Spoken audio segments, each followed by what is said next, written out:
Proper etiquette and safety in the use of facilities and equipment. What is sportsmanship? Sportsmanship is when an individual walks off the field and you really can't tell whether he won or lost because he carries himself with pride either way. What is sportsmanship? There are written and unwritten rules in sports that require people to follow to make it fair. To ensure respect, fairness, and safety in sports, it is expected for the people engaged to take personal responsibility and behave in a certain way compliant with the rules to promote social values. So maraming pumapasok dyan sa sportsmanship. Una, syempre, behavior, uh, your respect, fairness, and safety in sport. As defined by Merriam Dictionary, sportsmanship is a conduct such as fairness, respect, and graciousness in winning or losing, becoming to one participating in sports. Sportsmanship is playing by the rules and principles and using sports etiquette. A real sportsman observes and do all the rules in right way. Bakit mahalaga ang sportsmanship or etiquette in physical education? So these are the reasons. First, it enhances the social aspect of every individual. Ito talaga malaki ang impact nito sa ating social aspect. Yung mga bata na uh, introvert na hindi masyadong uh, nakikipag-usap sa ibang tao or doesn't know how to mingle to other people is nagkakaroon ng self-confidence and natututo na makapag-socialize sa ibang tao. It is essential in maintaining friendly relationship between people. It helps us show respect for other people and vice versa. Kasi kapag tayo into sports, hindi na iwasan that we have to communicate doon sa ating coach, doon sa kalaban natin, doon sa ka-teammate natin. Ayan. It enhances communication by breaking down barriers.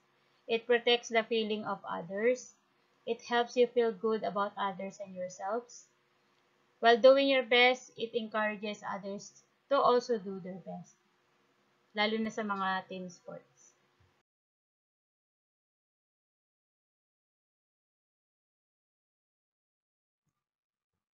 Protocols or etiquettes before, during, after a physical activity. Ano ba yung mga protocol natin?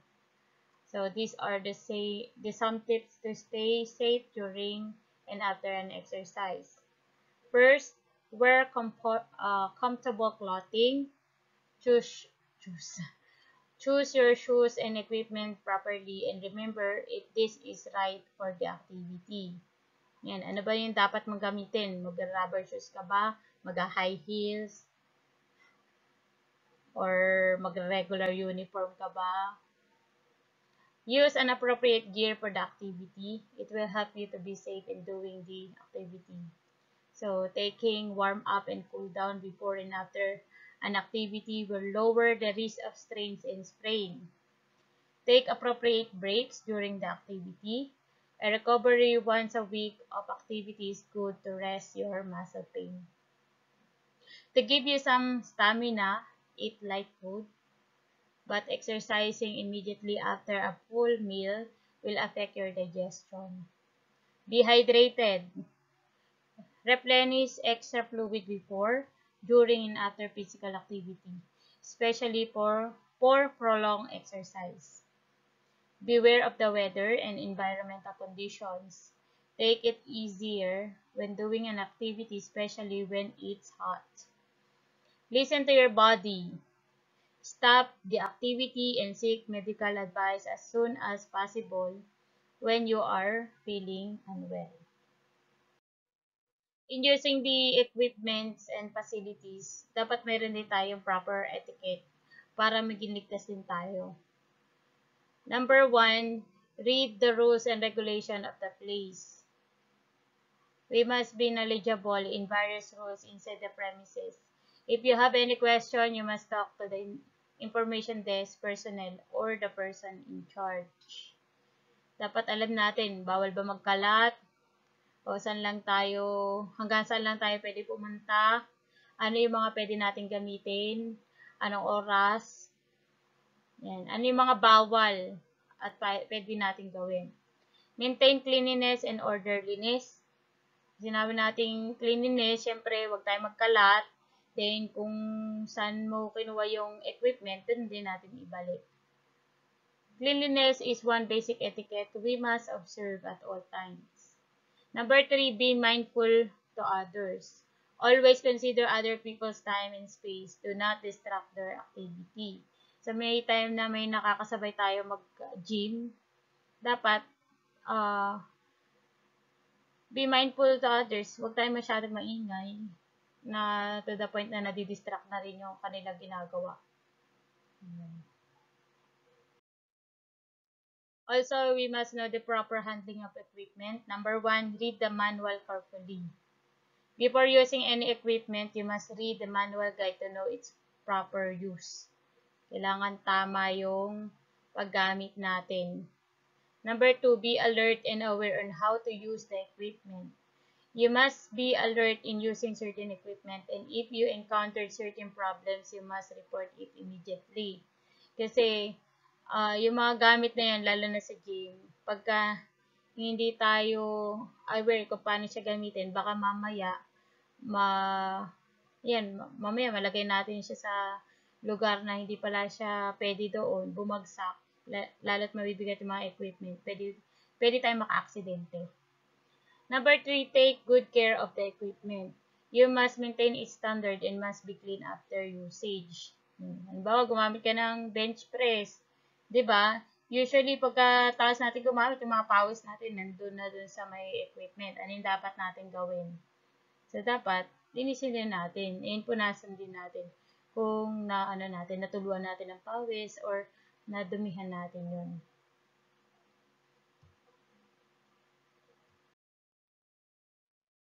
Facilities used in physical activities and exercise. Ano-ano ba merong facilities tayo dito sa atin, sa Pilipinas? Kung saan tayo ay pwede mag-conduct ng physical activity. Yan. Siyempre, unang-una is the park. May park pa ba sa atin? Okay. 1, parks, it contributes to the health and well-being of the communities that surrounds them. Importante na bawat bayan, bawat lugar, meron pa ring park kasi syempre kapag may park, doon tayo na mas na-encourage na maglakad, mag-jogging, maggawa ng physical activities. 'Di ba? Sa atin siguro wala nga park pero meron tayong timberland which yun nga, dahil sa ganda nung paligid, yung environment niya, kaya madaming nag-jogging, nag-cycling, yan. Usually, you visit a park to jog, playing dual sports like badminton, biking, and other physical activities, exercise, because it is free. Many Filipinos were conducting their activities here. Examples are Zumba, jogging, walking, running, and other activities. 2, recreational center, a building that is open to the public where meetings are held, sports are played, and there are activities for young and old people. In this place, you can do many things and conduct activities like sports and exercise. So, katulad ng meron ba tayong recreational center dito? Usually, may pumunta tayo dun sa Marikina Sports Complex, right? Number 3, home. Ayan. A place wherein you can do your physical activities and exercise whenever you want.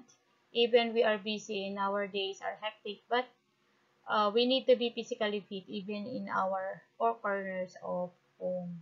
Sino dito nag-exercise sa bahay nila? Me, also me. Number 4, gym, a facility that is usually covered and is found in athletic and fitness centers. NR caters to purposes of physical fitness, body shaping, muscle strengthening, and discipline. The place also provides programs which depends on the needs of the person. Marami sa ating mga gym center. Yan. So, bawat gym, pwede tayo magtanong doon ng mag-a-assist sa atin and magbibigay sa atin ng program. Yun nga lang, may bayad. 5. Covered court. One of the common facilities or places where physical activities or exercise can be done. It is playing surface with basketball in the end. Madami sa atin yan. Covered court. Even though hindi sa atin nagsimula yung basketball, pero mga Pilipino really loves the game basketball. Kaya nga marami sa ating court. Yan. San Mateo, siguro medyo nababawasan yung court. Kasi nagiging na siya, government facilities. Katulad ng ating plaza, di ba? That is covered court before. And yung katabi ng ating barangay, that is covered court. Yung sa gilid nga natin, di ba, covered court sana yun. Kasi lang, yun nga, nagiging offices. Yun. Pero yun nga, kung mapapansin natin, even sa mga, sa mga subdivision and villages, di ba, bawat place mayroong court. Equipment used in physical activities and exercise. Actually, yung nakuha ko sa book ay parang hindi para sa atin, kundi equipments na ginagamit sa ibang bansa. Example is bean bags, balls, tennis ball, plastic balls, sponge ball, paper balls, foam balls, and many balls. Balloons, buckets, rocks, chalk, pylons, hula hoops, skipping ropes. We also use measuring objects such as stick, rope, measuring tape, paper,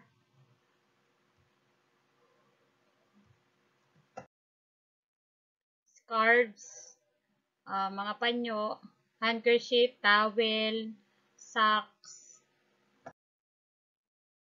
plastic hockey stick. Sometimes we use chairs, dumbbell,